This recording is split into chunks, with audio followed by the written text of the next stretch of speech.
So, andito na tayo. Sagutin ko lang yung tanong, bakit nga ba ako nagsasara ng business?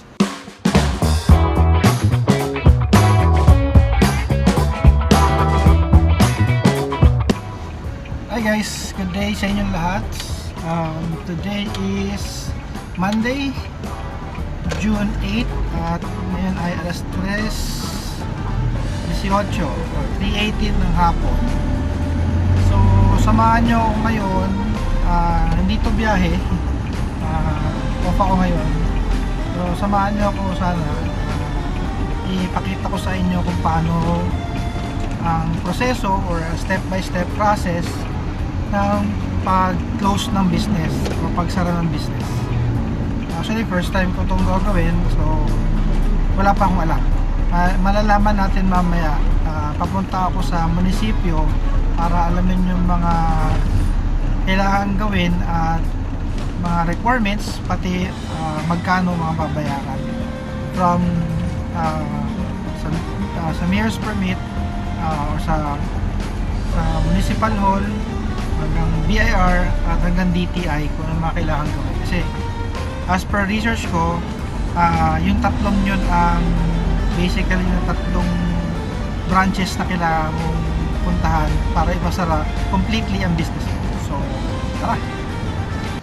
So, andito na tayo. Sagutin ko lang yung tanong, bakit nga ba ako nagsasara ng business? Syempre, sa lahat ng business kasi, sugal-sugal din yan. So, dito natalo lang siguro tayo sa sugal, kaya hindi rin nag-boom. So, kung curious kayo, nag-put up kami ng business before, wholesaling ng fuel. Bali, magsusupply sana kami ng fuel para sa diesel engines at sa mga company na nagkakailangan ng diesel fuel. So, hindi siya nag-boom at sadly, we have to close it down kasi ayoko din naman magka-problema tayo o ako sa BIR gawa ng continuous pa rin open yung business pero yung actual hindi naman talaga nag-ooperate. So, mas mabuti na kung kayo business owners, mas mabuti na isara nyo na yung business ng tama kaysa magugulat na lang kayo ang BIR biglang magsisenda lang sa inyo ng subpoena or ng notice na may babayaran na kayo sobrang laki. Ang maganda lang sa nagawa ko sa tingin ko ay consistent pa rin ako nagsasubmit ng report online quarterly na zero sales ako para hindi ako ma-penalty or mabigyan ng notice ng BIR kasi per quarter na hindi ka magsasubmit ng report, that's I think 1,000 pesos per failed report. So mabuti nang alam nyo to ngayon sa mga mag-i-start ng business para hindi lang kayo basta-basta mag-open up ng DTI lang. May kaakibat pa kasi ang DTI, mayor's permit, tsaka BIR para ma-start mo ng maayos at tama yung business ninyo. So, discuss ko sa ibang araw pero dito sa series na to or sa vlog na to, i-discuss ko lang kung paano magsara. Okay? So, let's go na. Pasok na tayo sa munisipyo.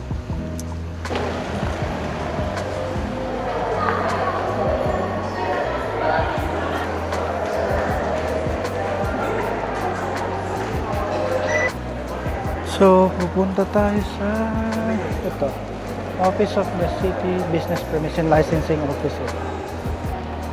Actually, dito tayo pupunta kay sa gilid. Sir, magandang hapon. Again ko lang paano mag-close ng business sa Windows 6, sir. Windows 6. Thank you. Sige po. Thank you. Windows 6. Sir, magandang hapon po. Mag-inquire lang regarding paano mag-close ng business. Yes, sir. Paano mag-close ng business, yung steps natin. Ayun po yung mga list of requirements, sir, ng retirement. Okay. Check natin. Question, kapag hindi ako nakapag-renew noong January, okay lang din yun? Considered pa rin yung last year? Yung last year lang. Okay. Yung pinakalas na business permit niyo, sir. Sige. Ito requirements natin for single prop, which is yung sa akin, original business permit.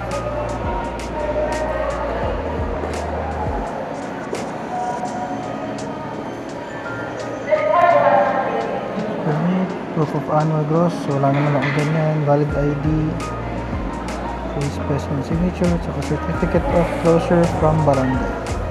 So madali lang naman, matatanong lang natin kung paano yung number 2 kasi wala naman kung sales.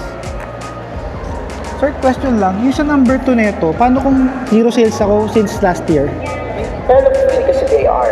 Pero nagpa-file ka sa BIR. Oo, Filing ninyo sa BIR yung kailangan natin, sir. kahit soft copy lang? Yes po. Sige. Papaprint ko na lang. Okay, sige. Thank you. Quarterly, first, second, hanggang fourth quarter. And kung annual naman for the whole year na 2025-20. Okay, sige. Salamat. So, yun. So, yung BIR.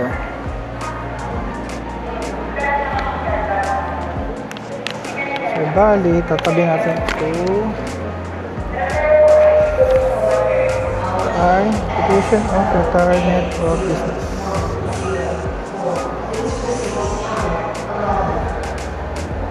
Okay. So, asikasuhin natin ito sa Martes.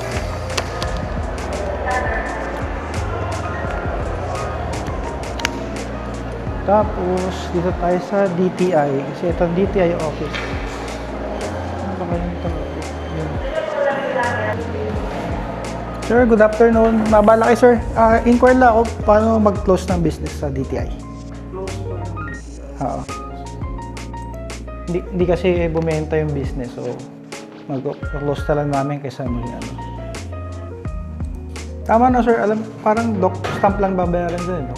Pagka-cleared naman ako sa ano.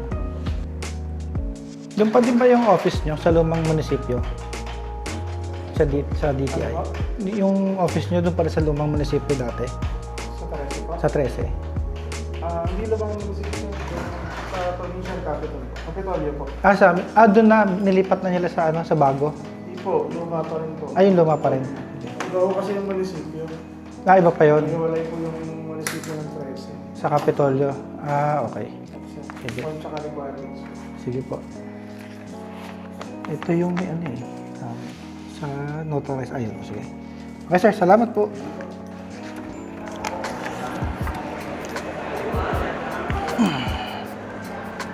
So, marap mo tayo ng mauupuan. So, bali sa cancellation of business requirements sa DTI, ito naman ang requirements nila. So, yan. Cancellation of business name requirements. Affidavit of cancellation with no financial obligation. Ito yung sa sa any law office. Pwede rin naman yung sa PAW dito sa loob ng munisipyo. Each munisipyo, hindi ko alam kung ano yung exact process, pero parang ganito rin naman yan. So, yung original na business name certificate at valid na government ID, tapos other BN related o business related name application form. I think ito yung unang yung form na pinilapan mo online.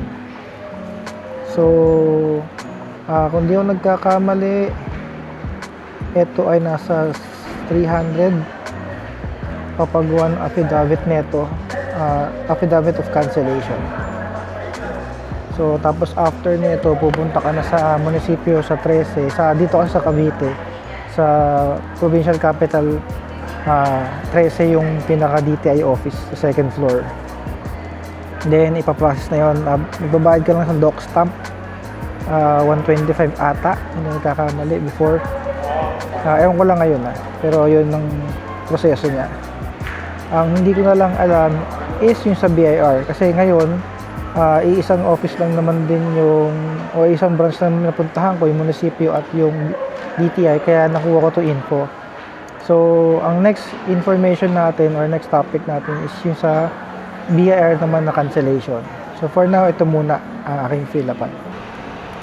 So yun, natanong ko na rin pala yung babayaran sa mayor's permit cancellation or sa business permit cancellation. Nakadepende daw pala ito sa sa assessment na or ocular na gagawin ng munisipyo at information galing sa BIR, sabi nila. So wala pa akong exact amount kasi doon siya nakadepende. So I believe na minimal lang to para sa akin kasi nga kakaunti lang naman din wala nga akong benta eh. Wala akong naging sales since nung pinut up ko yung business. So sa ngayon, yun muna. Sa ibang vlog na lang yung sa BIR kasi baka hindi pa ako pumunta ngayon dun eh kasi anong oras na rin na ako aabutan. Pero so far, yun yung gagawin sa pag-cancel ng business permit at sa pag-cancel ng DTI. Maraming salamat sa pagsama sa akin ngayon at hopefully tuloy-tuloy ang pagsubaybay ninyo. At meron naman akong isa pang business na pinut up. Ngayon, yun naman is more yung setting up yung panibagong business. So, i-discuss ko lang din yun step by step pero unahin mo natin i-cancel to para wala tayong maraming iniisip. Mas maganda kasi nakafocus lang sa isa. So, yun. Maraming salamat ulit. Peace out.